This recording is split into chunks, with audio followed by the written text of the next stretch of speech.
ደራ ያመራል፣ መጽሐፉንም ያገኛል። ሌላው ጥሩ ምሳሌ የሚሆኑን ኮምፒውተሮች ናቸው። ኮምፒውተር እንደ አንጎል መረጃ ለመያዝ አቅም ያለው ሲሆን ይህን የሚያስቀምጠው በሁለት አይነት መልኩ ነው። በመጀመሪያ መረጃውን ለማስቀመጥ የፋይል ስምን ይጠቀማል። መረጃውን ከፈለግነው ይህን የፋይል ስም በማስገባት ነው ኮምፒውተር የሚያቀርብልን። ሌላው ኮምፒውተሮች የመረጃዎችን አልፋቤት በመጠቀም በቅደም ተከተል ያስቀምጣሉ። ይሁንና ግን የምንፈልገውን መረጃ ወዲያው ለማግኘት ያስቀመጥንበትን የፋይል ስም ወደ ኮምፒውተር በማስገባት በቀላሉ እናገኘዋለን። አንጎልም መረጃዎችን ሁሉ አጠራቅሞ የመያዝ አቅም ቢኖረው መረጃውን በቀላሉ ለማግኘት ግን የተለየ ማውጫን ካልተጠቀምን ሊያስታውስልን አይችልም። መረጃው በአንጎላችን ውስጥ ይገኛል፣ ነገር ግን ማውጣት አልቻልንም። ይህ የመረጃ ማውጫ ወይም የማስታወሻ ቁልፍ ሪትራይቫል ኪው በመባል ይጠራል። ተማሪዎች ሳብጀክቱን አጥንተውታል፣ ነገር ግን ለማስታወስ ሲሞክሩ ይቸገራሉ። ለዚህ ምክንያቱ ታዲያ ቀድሞውኑ መረጃውን ያስቀመጡት ለማስታወስ በሚያስችላቸው መልኩ ባለመሆኑ የተነሳ ነውና ይቸገራሉ። ልክ እንደ መዝገብ ቤቶች ፋይል፣ እንደ ላይብረሪ መጽሐፎች ወይም የኮምፒውተር ዶክመንቶች አንጎል የያዛቸውን መረጃዎች ስንፈልጋቸው ለማውጣት ወይም ለማስታወስ የሚረዳንን የትውስታ ዘዴዎች በቀጣይ በስፋት እናያለን። መርሳት ከምን ይመጣል? መርሳት የማስታወስ ተቃራኒ ነው። አንድ ተማሪ ያጠናቸውን ወይም የተማራቸውን መረጃዎች ለመርሳት ከሚገደድባቸው መሰረታዊ ምክንያቶች ውስጥ የአንጎልን የመረጃ አያያዝና አወጣጥ ተፈጥሯዊ አሰራር ካለማወቅ ወይም ለማስታወስ የሚያግዙ ስልቶችን ካለመጠቀም የተነሳ ነው። ይሁን እንጂ ይህም ሆኖ አንጎል መረጃዎችን አንዳንዴ ሙልጭ አድርጎ ሊሰርዛቸው ይችላል። ይህንንም ምክንያት ማወቁ ከወዲሁ ጥንቃቄ ለማድረግ ስለሚያግዝ ለመርሳት የሚያበቁ መንስኤዎችን እንደሚከተለው አቅርቤያቸዋለሁ። አንደኛ፣ የአቀማመጥ ችግር ወይም ሜቶድ ኦፍ ሴቪንግስ። መረጃዎች በሚታወስ መልኩ ካልተቀመጡ አውጥቶ ለመጠቀም እንደማይቻል ተነጋግረናል። በመሆኑም ተማሪዎች መረጃዎችን ለማስታወስ የትውስታ ቴክኒኮችን አለመጠቀም ለዚህ ችግር የሚያጋልጣቸው ይሆናል። ሁለተኛ፣ የጊዜ መርዘም ወይም ዲኬይ። ማናቸውም ነገሮች በጊዜ ሂደት ይጠፋሉ ወይም ያረጃሉ። በአንጎል ውስጥ ያሉ መረጃዎችም እንዲሁ ናቸው። ለዚያም ነው መረጃዎች በየጊዜው ካልተቃኙ እየጠፉ ወይም እየደበዘዙ የሚሄዱት። ይህን በቀላሉ በግድግዳ ላይ እንደሚሰቀሉ ስዕሎች አድርገን ማየት እንችላለን። ስዕሎች በጊዜ ሂደት መጀመሪያ የነበራቸውን ውበት ይዘው አይዘልቁም። በተለይ በእጅ የተሳሉ ባለቀለም ስዕሎች በየጊዜው ካልታደሱ ጭራሽም ማንነታቸውን መለየት እስኪያዳግት ድረስ ደብዝዘው ሊጠፉ ይችላሉ። በብረት ላይ የተቀረጹ ጽሑፎችም በዝገት እንደሚጠፉት ሁሉ የአንጎል መረጃዎችም በየጊዜው ካልተዳሰሱ ይሄው ጣፋንታ ይገጥማቸዋል። መፍትሄው አንዴ ብቻ አጥንቶ ከመተው በየጊዜው መከለስ፣ መረጃዎች ባሉበት ቦታ እንዲቀጥሉ ማድረግ ይቻላል። ወደፊት የተገለጸውን የአንጎል ተፈጥሯዊ የትውስታ ስልት የሚለውን መመሪያ መጠቀምም ሌላው አማራጭ ነው። ሶስተኛ፣ የመረጃዎች መጋጨት ወይም ኢንተርፈረንስ። ይህ አይነቱ የመርሳት ችግር ተቀራራቢ ስያሜ ወይም ይዘት ያላቸው መረጃዎች በሚፈጥሩት መጋጨት የተነሳ የሚፈጠር ሲሆን በማስታወስ ሂደት ወቅትም መምታታትን የሚፈጥሩ ናቸው። ለማስታወስ ስንሞክርም ትክክለኛውን ሳይሆን ሌላን ነገር ትክክል አድርገን ልናስታውስ ወይም ልንናገር እንችላለን።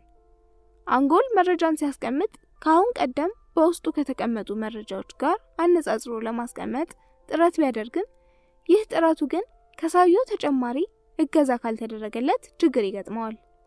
በዚህም የተነሳ አዲስን መረጃ አንጎል ለማስቀመጥ ሲሞክር ቀድሞ በውስጡ ያለውን ተቀራራቢ መረጃ ቦታ በማስለቀቅ ወይም አንድ ላይ በመደረብ ወደፊት ለማስታወስ ችግርን ይፈጥራል። በዚህም ሳቢያ በአዲስ መልክ የተቀመጡ መረጃዎች ከአሁን ቀደም ያሉትን መረጃዎች እንዳይታወሱ መሰናክል የመሆናቸውን ያህል ከአሁን ቀደም የተቀመጡ መረጃዎችም በተራቸው አዲስ መረጃዎች ለትውስታ እንዳይቀመጡ ችግር ሊሆኑ ይችላሉ። መፍትሄው ተማሪዎች አዳዲስ ጽንሰ ሐሳቦችን በሚያጠኑበት ወቅት የመረጃውን ምንነት ከአሁን ቀደም ከሚያውቁትና ተቀራራቢ ጽንሰ ሐሳብ ካለው ጭብጥ ጋር ያለውን አንድነትና ልዩነት ምን እንደሆነ በግልጽ እየለዩ ማጥናት ይጠበቅባቸዋል። ይህ በመምታታት የሚፈጠርን ያለማስታወስ ችግር የሚቀርፍ አንዱ ዘዴ ነው። ማለትም አንጎል ከአሁን ቀደም የያዘውን መረጃ በአዲሱ መረጃ እንዳይተካው ወይም አንድ ላይ ጠርዞ እንዳያስቀምጠው ይረዳል። እንዲሁም አንጎላችን አዲሱን መረጃ በፊት ከነበረው መረጃ ጋር ተመሳሳይ ነው በሚል ሳያስቀምጥ እንዳይተው አንድን አዲስ ቶፒክ አንድ አጥንቶ ከመተው ይልቅ በየጊዜው እየከለሱ ማጥናት በሚገባ ለትውስታ እንዲቀመጥ ያግዛል። ስለሆነም ሁል ጊዜ ሲጠና ከአሁን ቀደም ከሚታወቀው ተቀራራቢ ዕውቀት ጋር ማነጻጸር ወይም comparing and contrasting እንዲሁም ወደፊት በየጊዜው መደጋገም ወይም rehearsing ጥሩ ስልት ነው። አራተኛ የመረጃ አወጣጥ ችግር ወይም retrieval failure። በአንጎል ውስጥ የተቀመጠ መረጃን ለመጠቀም ስንፈልግ መረጃውን ማውጣት ወይም ማስታወስ ይኖርብናል። ግን ይህን እንዴት ነው የምናወጣው? ራሱን የቻለ ያወጣጥ ስልትን ካልተጠቀምን በቀር እንደረሳነው ይቆጠራል።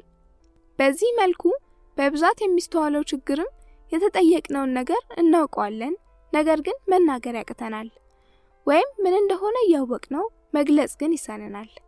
ልክ ዘፋኙ ቃላቶች ያጥሩኛል ምን ብዬ ላድንቅሽ እያለ እንደዘፈነው ማለት ነው። እዚህ ጋር ግን የሚያጥረው ቃላት ሳይሆን ማውጫው ዘዴ ነው። በተለይም አውቀዋለሁ እኮ ምላሴ ላይ ነው ወይም አፌ ላይ ነው እያልን እንደምንደመጠው ማለት ነው። እንዲህ አይነት የመርሳት ሂደት የሚስተዋልባቸው መረጃዎች ደግሞ ስሞች፣ ቁጥሮች፣ ዝርዝር ቃላቶች ይገኙበታል። መፍትሄው ስያሜዎችንና ዝርዝር ቃላቶችን ለማስታወስ የሚያግዙ በዚህ መጽሐፍ ውስጥ የቀረቡ ዘዴዎችን መጠቀም ነው። አምስተኛ ትኩረት አልባነት ወይም inattentiveness። አንጎል ሁለት ስራዎችን በአንድ ሊከውን አይችልም በተፈጥሮ። በመሆኑም እያሰቡ ወይም ከሌላ ሰው ጋር እያወሩ ወይም እየተጫወቱ ማጥናት ሁለት የተለያዩ ስራዎች ናቸውና አንጎል በጥሞና ለመከወን ይቸገራል። በመሆኑም በዚህ መልክ የሚጠኑ ትምህርቶችም የመታወስ አቅማቸው እጅግ አናሳ ነው። መፍትሄው በሚጠናው ነገር ላይ ሙሉ ለሙሉ ትኩረትን ሰብስቦ ማጥናት አማራጭ የሌለው ስልት ነው። አለበለዚያ ግን ትርፉ ራስን ማታለልና ጊዜን በከንቱ ማባከን ነው። ስድስተኛ እድሜ። ሁላችንም እንደምናውቀው የህፃናት አንጎል እንደ ነጭ ወረቀት የያዘውን ሁሉ ልቅም የሚያደርግ ነው።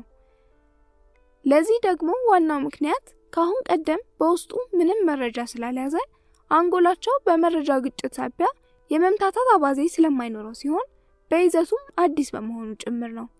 ይህ የአንጎል ተፈጥሯዊ መረጃ የማስቀመጥ አቅም ከጊዜ ወደ ጊዜ ብዙ ከማገልገሉ አንጻር እየደከመ ይሄዳል።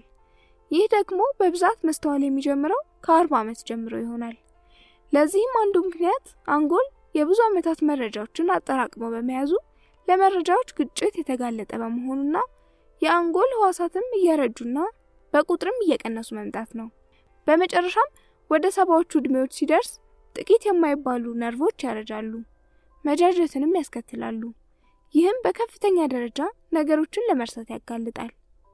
መፍትሄው ሁሉም ነገር በጊዜው ያምራልና ወርቃማውን የአንጎል ብቃት በሚገባ ለመጠቀም በወጣትነት ዘመን ለመማር መትጋት ይመረጣል።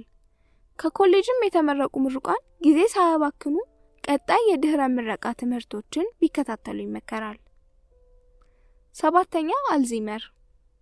ይህ ለከባድ የመርሳት አባዜ የሚያጋልጥ የአንጎል ህመም ነው። አልዚመር በአንጎል ውስጥ የመረጃዎችን ፍሰት ከሚያውጠነጥኑና አሴታይል ኮሊን የተባሉ ቅመሞች ምርት ማጠርን ተከትሎ የሚከሰት ነው። እንዲሁም ልክ እንደ መጃጀት በዛ ያሉ የአንጎል ነርቮችን ለጉዳት ስለሚጋለጡ ለዚህ ችግር ያደርሳሉ። አንድም የዚህ ህመም ተጠቂ በጊዜ ሂደት ሙሉ ለሙሉ ትውስታ ያርቀዋል። በመጨረሻም የራሱን ማንነት፣ ቤተሰቡን ወይም ልጆቹን ሳይቀር ይረሳል።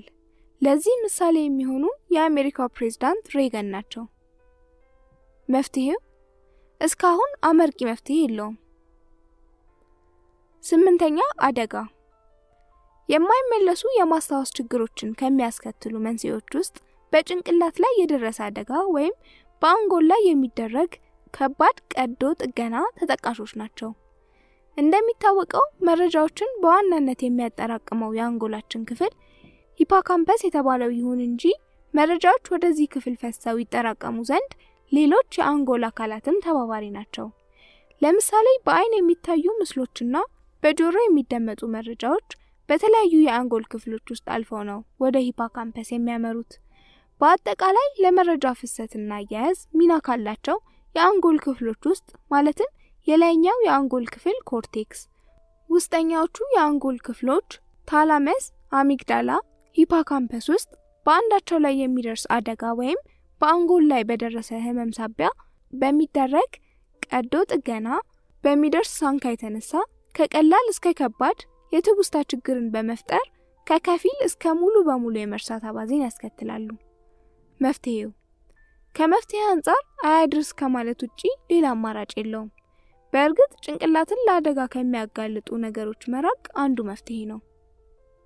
9ኛ አልኮል። የአልኮል መጠጥ መጠኑና የአወሳሰድ ጊዜው እየበዛ ከሄደ አንጎል ለማስታወስ የሚያደርገውን ትኩረትና የመረጃ አቀማመጥ ሂደት ያሰናክለዋል። ይህ በተለይ ከፍተኛ የአልኮል ሱስ ባለባቸውና ለብዙ ጊዜ አልኮል በሚወስዱ ሰዎች ላይ የሚስተዋል ነው። አልኮል አንጎልን ለዚህ የሚያበቃው ነርቮች ግሉኮስን በኃይል ምንጭነት እንዳይጠቀሙ በማድረግ እንዲሞቱ ስለሚያደርጋቸው ነው። ይህ በአልኮል ሱሰኝነት የሚከሰተው የአንጎል የማስታወስ ብቃት መውረድ ኮርሳኮቭስ ሲንድሮም በመባል ይጠራል። አዲስን ቶፒክ በአንድ ንባብ እስከ ወዲያኛው ለማስታወስ መማር መማር መማር አሁንም መማር እንዲሉ የዚህችን ምድር ዕውቀቶች ህይወታችንን በሙሉ ኮሌጅ ብናሳልፍም በአግባቡ ለማወቅ ይቸግራል። ለዚያም ነው ህይወት ግራጁዌሽን የማታውቅ የማታልቅ ትምህርት ቤት ነች የሚባለው። ከዚህ መለስ ደግሞ ትምህርት ቤቶችንና ኮሌጆችን ስንመለከት ምን ያህል በእነዚህ አጭር ዓመታት ውስጥ በተለያዩ አዳዲስ ጽንሰ ሐሳቦች በየጊዜው እንደምንጠመቅ እናውቀዋለን። አዲስ ነገር አዲስ ነውና ታዲያ ለተማሪው ባዳና እንግዳ መሆኑ እርግጥ ነው። አንዳንዴ በጥቂት ተማሪዎች ላይ እንደሚታየው ምንም ያህል ቢነበብ ሁልጊዜ አዲስ ሲሆንባቸው ይታያል። ለማንበቡ ከአንዴም በላይ ጭንቅላታቸው እስኪዞር ድረስ ደጋግመው አንብበውታል። አይን አመዳፋሽ እንዲሉ ግን ሲጠየቁ ያ በንባብ ሲቦዝ የነበረው አይን መጉረጥረጥ ይጀምራል። ለምን? በሚነበብ ወይም ለማወቅ የሚጣርበትን አዲስ ሳብጀክት ታዲያ በአንድ ንባብ ብቻ ወዲያው የተሟላ መረጃ መረዳት ብቻ ሳይሆን እስከ ተፈለገበት ጊዜ ድረስም አስታውሶ መያዝ ይቻላል። እንዴት? መመሪያ 1 በቅድሚያ ቶፒኩን አታንብበው። ይህ ማለት ቶፒኩን በማየት ብቻ ሊገባህ ይችላል ለማለት ሳይሆን ንባብ ከመጀመር በፊት አንዳች ነገር ለማድረግ መዘጋጀት እንዳለብህ ለማስገንዘብ ነው። አንድ መታወቅ ያለበት ነገር እያንዳንዱ ትምህርታዊ ርዕስ ለተማሪው የሚያስተላልፈው ዕውቀት እንዳለና ተማሪውም ይህን ዕውቀት በገሃዱ ዓለም እንዲጠቀምበት ለማሳወቅ ነው። ቶፒኩ ዝም ብሎ የሚነበብ መዝናኛ ፊክሽን አይደለም። ስለሆነም አዲሱን ቶፒክ ማንበብ ከመጀመር በፊት ስለ ቶፒኩ ዓላማና ማስተላለፍ ስለሚፈልገው ነገር ግምገማ ማድረግ ይኖርብሃል። ይህን ደግሞ ልታውቀው የምትችለው በሚከተለው መልኩ ነው። አንደኛ፣ የጽንሰ ሐሳቡ ጸሐፊ በቶፒኩ መጀመሪያ ላይ ለተማሪዎች ለቶፒኩ ለማስገንዘብ የሚፈልገውን ጭብጥ በመግቢያው ላይ ታገኛለህና ይህን አንብብ። ይህ ከቶፒኩ ውስጥ ምን ልታገኝ እንደምትችል ቅድመ ግንዛቤን ይጠቁምሃል። ሁለተኛ፣ ከዚያም የቶፒኩን ርዕስ አንብብና ስለምን ሊያወራ እንደፈለገ ግንዛቤ ይኑርህ። ቀጥለህም መግቢያውን ብቻ አንብብ። ሶስተኛ፣ በቶፒኩ መጨረሻ ላይ የቀረቡ መደምደሚያዎችንና ጭማቂ ኖቶችን ወይም ሰመሪስ አንብባቸው። እነዚህ ነጥቦች ለቶፒኩ ምንነት የሻማ መብራት ይሆኑልሃል። አራተኛ፣ ከቶፒኩ መጨረሻ ላይ ያሉ ጥያቄዎችን አንብብና ከምታውቀው ሌላ ዕውቀት ወይም ነባራዊ ሁኔታ ማለትም ኮመን ሴንስ ተነስተህ ለመመለስ ሞክር።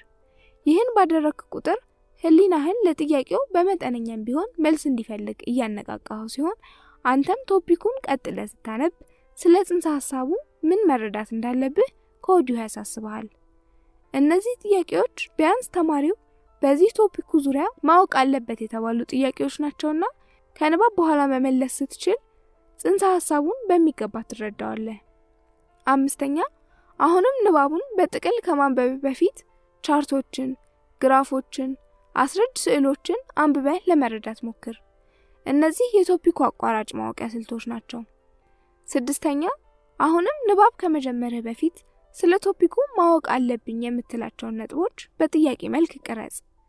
ለምሳሌ ጽሑፉን ካነበብኩ በኋላ ምን ማወቅ አለብኝ? የጽሑፉ ዓላማ ስለምንድን ነው? የጽሑፉ ትኩረት በምን ዙሪያ ነው? መረጃውስ እንዴት ተግባራዊ ይሆናል? ምናልባት ቶፒኩ ስለ earthquake ሊሆን ይችላል። በዚያ ዙሪያ የምታነሳቸው ጥያቄዎችም 5ቱን WH questions ያካተቱ ቢሆኑ ይመረጣል። what, which, where, how, why የሚሉ ሊሆኑ ይችላሉ።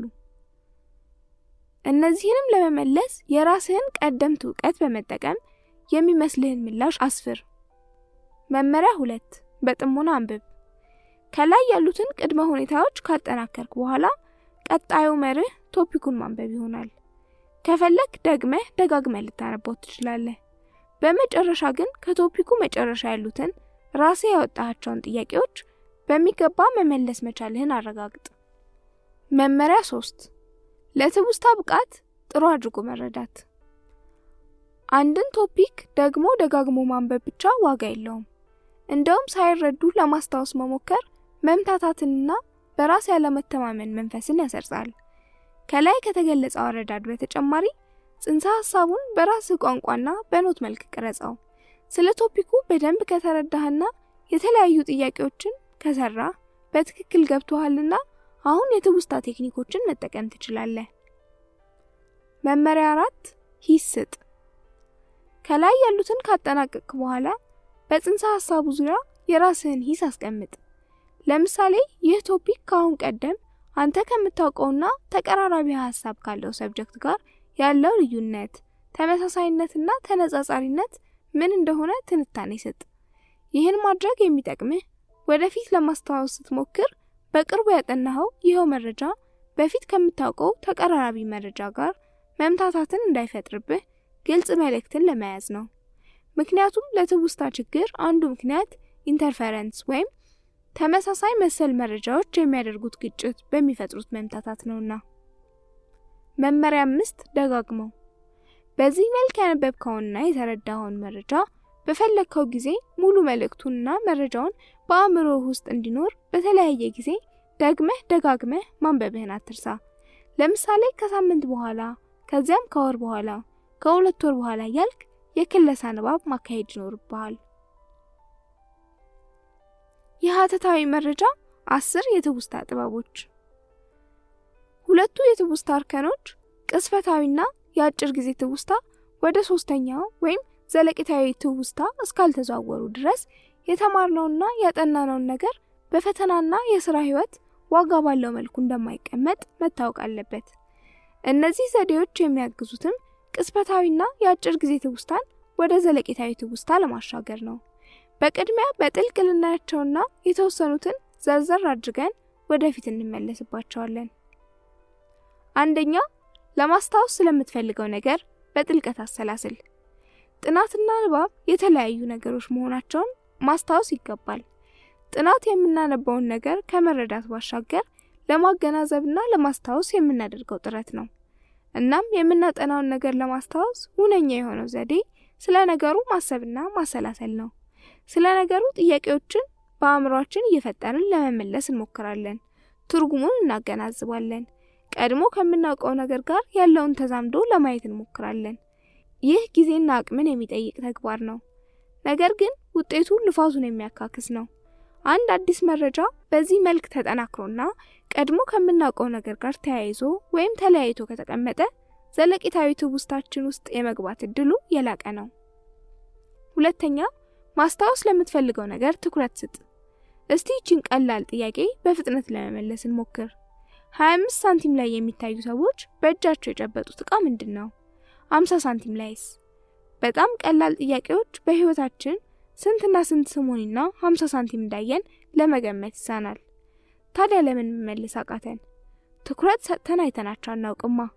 ሳንቲሞችን ልክ ስናያቸው አንዳንዴም ገና ኪሳችን ውስጥ እያሉ ስንነካቸው ዋጋቸውን ወዲያው መናገር እንችላለን። ትኩረታችን ዋጋቸው ላይ ነው።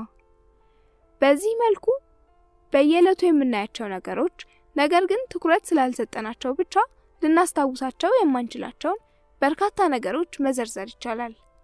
በመሆኑም ማስታወስ ስለምንፈልገው ነገር ትኩረት መስጠት አንዱ የትውስታ ዘዴ ነውና ተጠቀሙበት። ሶስተኛ፣ አእምሮአዊ ምስሎችን ከታሪክ ጋር ተጠቀም። ከሺህ ቃላት አንድ ስዕል ይበልጣል የሚለውን አባባል እናውቀዋለን። በጣም ትክክል የሆነ አባባል ነው። ተደጋጋሚ ጥናቶች ምስልን በመመልከት ወይም በአእምሮ ውስጥ በመሳል የሚደረግ ጥናት በአስተማማኝ ትውስታ እንደሚመዘገብ ያስረዳሉ። ትውስታችንን ለማሻሻል ከፈለግን ይህን መሪ ሐሳብ መመርኮዣ ማድረግ ያሻል። ይህን ዘዴ ለመፍጠር የተለያዩ መንገዶችን መጠቀም ይቻላል። ከእነዚህ ውስጥ አንዱ የትረካ ፍንጭን መጠቀም የሚባለው ነው። አንደኛ፣ የድርጊት ክስተቶችን የማሰላሰል ቴክኒክ ወይም ሲን ሜተድ። ትውስታ 3 የሂደት እንከኖች አሉት። በመጀመሪያ እርከን መረጃን ከስሜት ሕዋሶቻችን እንቀበላለን። በሁለተኛው እርከን ወደ ህሊናችን የገባውን መረጃ አጠናክረን ለማስቀመጥና መርሳትን ለማስወገድ እንጥራለን። በሶስተኛው እርከን ላይ ህሊናችን ውስጥ የተመዘገበውን መረጃ እንደ አስፈላጊነቱ እናወጣለን። በሌላ አነጋገር እናስታውሰዋለን ማለት ነው። ይህ መረጃን ከህሊና ውስጥ የማውጣት ስራ ግን የዋዛ አይደለም። አንዳንዴ በተለይ ፈተና ላይ በደንብ እንደምናውቃቸው የምንተማመንባቸውን ነገሮች ማስታወስ ይሳነናል። ነገሩን ረስተነው ነው ለማለት አንችልም። ነገር ግን ህሊናችን ውስጥ ተሰንቅሮ አልወጣ ይለናል። ምላሴ ላይ ነው አይነት የምንልባቸውን አጋጣሚዎች እንደሚፈጠሩት መሆኑ ነው። ይህ አይነቱ ክስተት ሲያጋጥም አእምሮን እየጨመቁ ለማስታወስ መሞከር ፋይዳ የለውም። የተሻለው ዘዴ ነገሩን የተማርንበትን አሊያም ያጠናንበትን ቦታና ጊዜ ለማስታወስ መሞከር ነው። ስለዚህ ማሰብና ማሰላሰል ስንጀምር ነገርየው በድንገት ብልጭ ይልልናል። ምሳሌ አንድ ተመግቤበት የማውቀውን ሆቴል ስም ማስታወስ ተስኖኛል እንበል። አእምሮዬን ስሟን ቁጭ አርጋት እያልኩ ከማውትወት ይልቅ ሆቴሉ ውስጥና አካባቢ ስሙን በሰማሁበት ጊዜ የሆኑ ነገሮችን ለማስታወስ መሞከር ይጠቅመኛል። ለምን ሆቴል እንደሄድኩ፣ ሆቴሉ የውጭ ገጽታው ምን እንደሚመስል፣ ሆቴሉ ውስጥ የማውቀው ሰው አግኝቼ ከነበረ ማን እንደሆነ ለማስታወስ እጥራለሁ። ይህን ሳደርግ ስሙ በድንገት ብልጭ ሊልኝ ይችላል። ይህን ዘዴ በፈተናና በጥናት ወቅት መጠቀም ይጠቅማል። ለምሳሌ ከትውስታ ማህደሬ የተሰወረው አንድ የኢኮኖሚክስ ትምህርት ቃል ነው እንበል። ይህን የት እንደተማርኩት፣ አስተማሪው ይህን የትምህርት ክፍል ሲያስተምር በምን መልኩ እንደነበረ፣ በዚያ ሰሞን የተከሰተ ግላዊ ወይም ሌላ ክስተት ካለ ምን እንደሆነ፣ መቼና የት እንዳጠናሁት የመሳሰሉትን አሰላስላለሁ። በመጨረሻም ቃሉን ለማስታወስ ስሞክር ሊሳካልኝ ይችላል። ይህ የሚሆንበት ምክንያት የአእምሯችን የትውስታ መዘጋገብ ሂደት ከጊዜ ዝምድና ጋር የተያያዘ ስለሆነ ነው። በአንድ ወቅት የመዘገብናቸውን ነገሮች አብሮ የማስቀመጥ አዝማሚያ ያለው። ስለዚህ ማስታወስ የተሳነንን ነገር ለመጥራት በዚያ ሰሞን የሆኑ ነገሮችን እናስታውሳለን። ያን ስናደርግ እምቢ ያለን ነገርም አብሮ ተከታትሎ ይመጣል። ለምሳሌ ዛሬ አንድ የታሪክ ኖትና ሌላ አንድ የፊዚክስ ኖት አጠናን እንበል። ከሳምንታት በኋላ የታሪክ ፈተና ላይ ተቀምጠን አንድ ቃል ቢጠፋብን ቀኑን፣ ያጠናንበትን ቦታ እንዲሁም በእለቱ አብረን ያጠናነውን የፊዚክስ ትምህርት ይዘት ብናስታውስ ቃሉ ሊመጣልን ይችላል ማለት ነው። ሁሌ እንዲሆናል ማለት ግን አይደለም። ሊረዳን ግን ይችላል። ከጊዜ ሌላ በነገሮች መሃል ያለ ዝምድናም ጥሩ ፍንጭ ሊሆን ይችላል። ለምሳሌ አንድን ትምህርት ከአስተማሪያችን ጋር አዛምደን ልናስታውሰው እንችላለን። ስናጠና ግን አእምሮ ወለድ ነገሮችን እንደ ፍንጭ ፈጥረን ማዛመድ እንችላለን። ለምሳሌ እያጠናን ያለነው የቋንቋዎችን አከፋፈል፣ የምናጠናው ደግሞ ላይብረሪ ውስጥ ነው እንበል። ላይብረሪ ውስጥ የመጽሐፎችን ዝርዝር በደራሲና ርዕስ የሆሄያት ቅደም ተከተል መዝግቦ ያስቀመጡ ካርዶችን የያዙ የካታሎግ ሳጥኖች አሉ።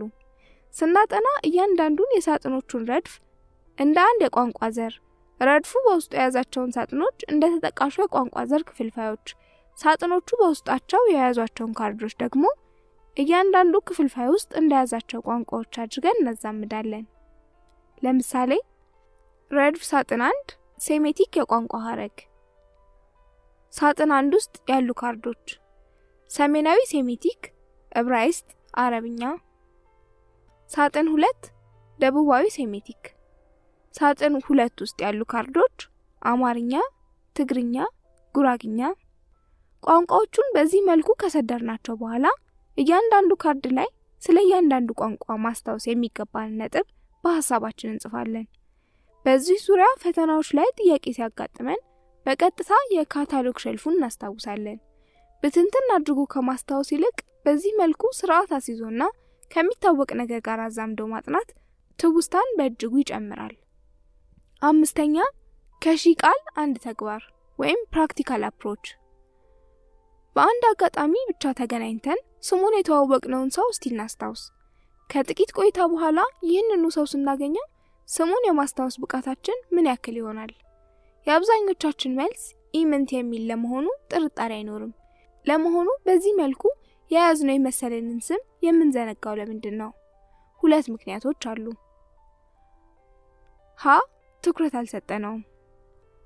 ልክ ሰውየውን ስንተዋወቅ ከስሙ ይልቅ ትኩረታችን የሚያርፈው ጠቅላላ ገጽታውን በማጤን ባህሪውን በመገምገም የራሳችንን ስም አሳልፎ በመስጠት ላይ ነው። እንግዲህ ጥናት ላይም ትኩረት መስጠት ምን ያህል አንገብጋቢ እንደሆነ ተወያይተናል። ስም የመያዝና ያለመያዝ ብቃት ላይም የሚንጸባረቀው ተመሳሳይ ሁኔታ ነው። በጥናት የገጠመንን ባዕድ ስያሜና ጽንሰ ሐሳብም ሆነ ያጋጠመንን ሰው ግሩም አድርጎ ለማስታወስ የመጀመሪያው ስትራቴጂ መሆን የሚገባው ትኩረትን መስጠት ነው። አልተጠቀምንበትም። ሌላው የሰውየውን ስም እንዳናስታውስ የሚያደርገን ምክንያት ስሙን ለቀም አድርገን የህሊናችን ጓዳ ውስጥ ከወሸቅነው በኋላ መለስ ብለን ለማስታወስ አለመጣራችን ነው። እንደሚታወቀው ትውስታ አእምሮ ውስጥ ተመዝግቦ የሚቀመጥባቸው 3 እርከኖች አሉት። ቅጽበታዊ፣ የአጭር ጊዜና ዘለቂታዊ ትውስታ ደረጃዎች።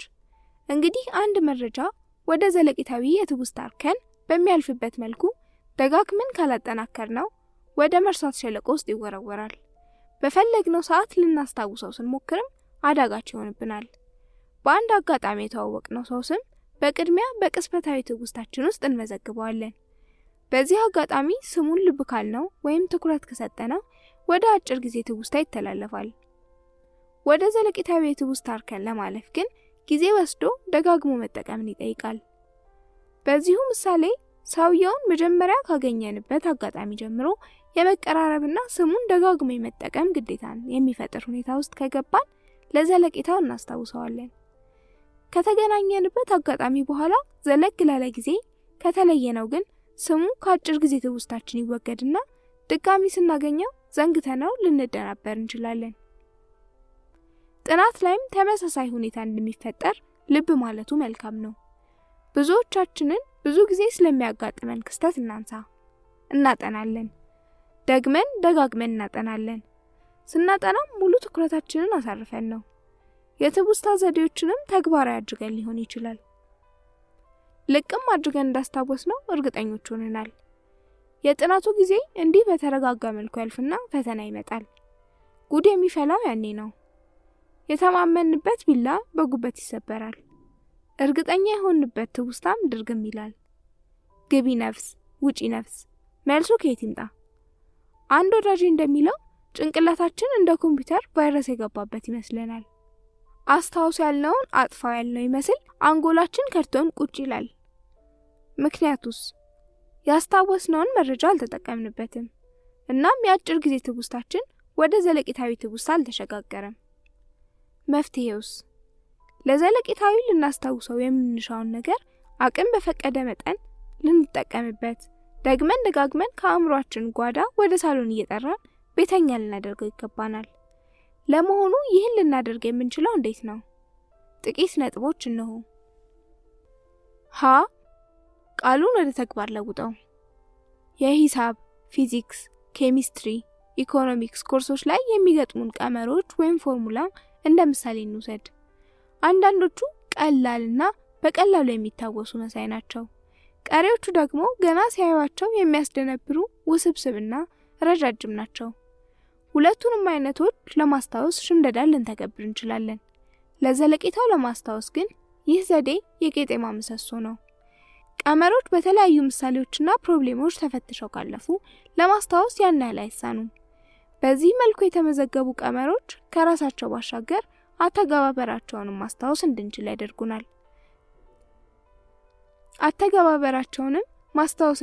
ያደርጉናል። ተመሳሳይ ጥያቄዎችን ደጋግሞ መስራቱ አሰልቺ ሊመስል ይችላል። ሆኖም እነዚህን ቀመሮች ለማስታወስ ሁነኛ የሆነው ዘዴ መልሶ መላልሶ በተግባር መፈተሽ ነው። ፎርሙላዎቹ በቅድሚያ እንዴት ሊቀመሩ ወይም ሊፈጠሩ እንደቻሉም ራስን በመጠየቅ አቀማመሩን በራሳችን ለመስራት መሞከርም ወይም ድራይቭ ማድረግ በፈተናው ወቅት ፎርሙላ ቢጠፋብንም እንድንፈጥረው ይረዳናል። ሌላው ቃላትን በተግባር ቀለም አእምሯችን ውስጥ ልንመዘግብ የምንችልበትን ሁኔታ ልንመዘግብ የምንችልበት ሁኔታ የሚስተዋለው በቤተ ሙከራ ወይም ላብራቶሪ ሊደገፉ የሚችሉ ትምህርቶች ላይ ነው። እንደ ኬሚስትሪ፣ ፊዚክስ፣ ኮምፒውተር ሳይንስ፣ ባዮሎጂ፣ ፋርማሲ፣ ላብራቶሪ እና ሌሎች በርካታ የትምህርት ዘርፎች ከኮርሱ ጋር በተጓዳኝ የላብራቶሪ ሙከራን ያካትታሉ። እነዚህ ሙከራዎች በሌክቸርና ጥናት ያጨቅነውን መረጃ አብላልቶና ፈትሾ ለመመዝገብ ያላቸው ጠቀሜታ የትኛውንም ትምህርት ነክ ጥረት የሚያስከነዳ ነው። ሆኖም በተለይ በእኛ ሀገር ተማሪዎች ለእነዚህ ተግባራዊ የድጋፍ ፕሮግራሞች ያላቸው ትኩረት የሚያስመካ አይደለም። ተግባራዊ ትምህርት ወይም ፕራክቲስ በምን መልኩ መከናወን እንዳለበት ወደ ኋላ ላይ እናያለን። 6ኛ የመወያያ አጋጣሚዎችን ተጠቀም ወይም ግሩፕ ቴክኒክ። የህብረት ጥናት ለተማሪዎች የሚሰራቸውን ጠቀሜታዎች ከዚህ በፊት በስፋት አይተናል። የህብረት ጥናት ተማሪው በግሉ ያጠናውንና የተማረውን ነገር ከአቻዎቹ ጋር እየጠቃቀሰ በመናገር ትውስታውን ከሚያጎለብትባቸው አጋጣሚዎች አንዱ ነው። በውይይት የሚደረግ ጥናት ትውስታን በማጎልበት በኩል ያለው ጠቀሜታ እጅግ የላቀ ነው። በተለይ በተግባራዊ ትምህርት ወይም ፕራክቲስና ቤተ ሙከራ ወይም ላብራቶሪ በማይታገዙና ንባብ ላይ በተመረኮዙ ትምህርቶች ላይ ይህ ዘዴ በጣም አንገብጋቢ ነው። በስነ ልቦና ጠበብት የተቃኙና ግንዛቤን የሚሹ ሀተታዊ ጭብጦችን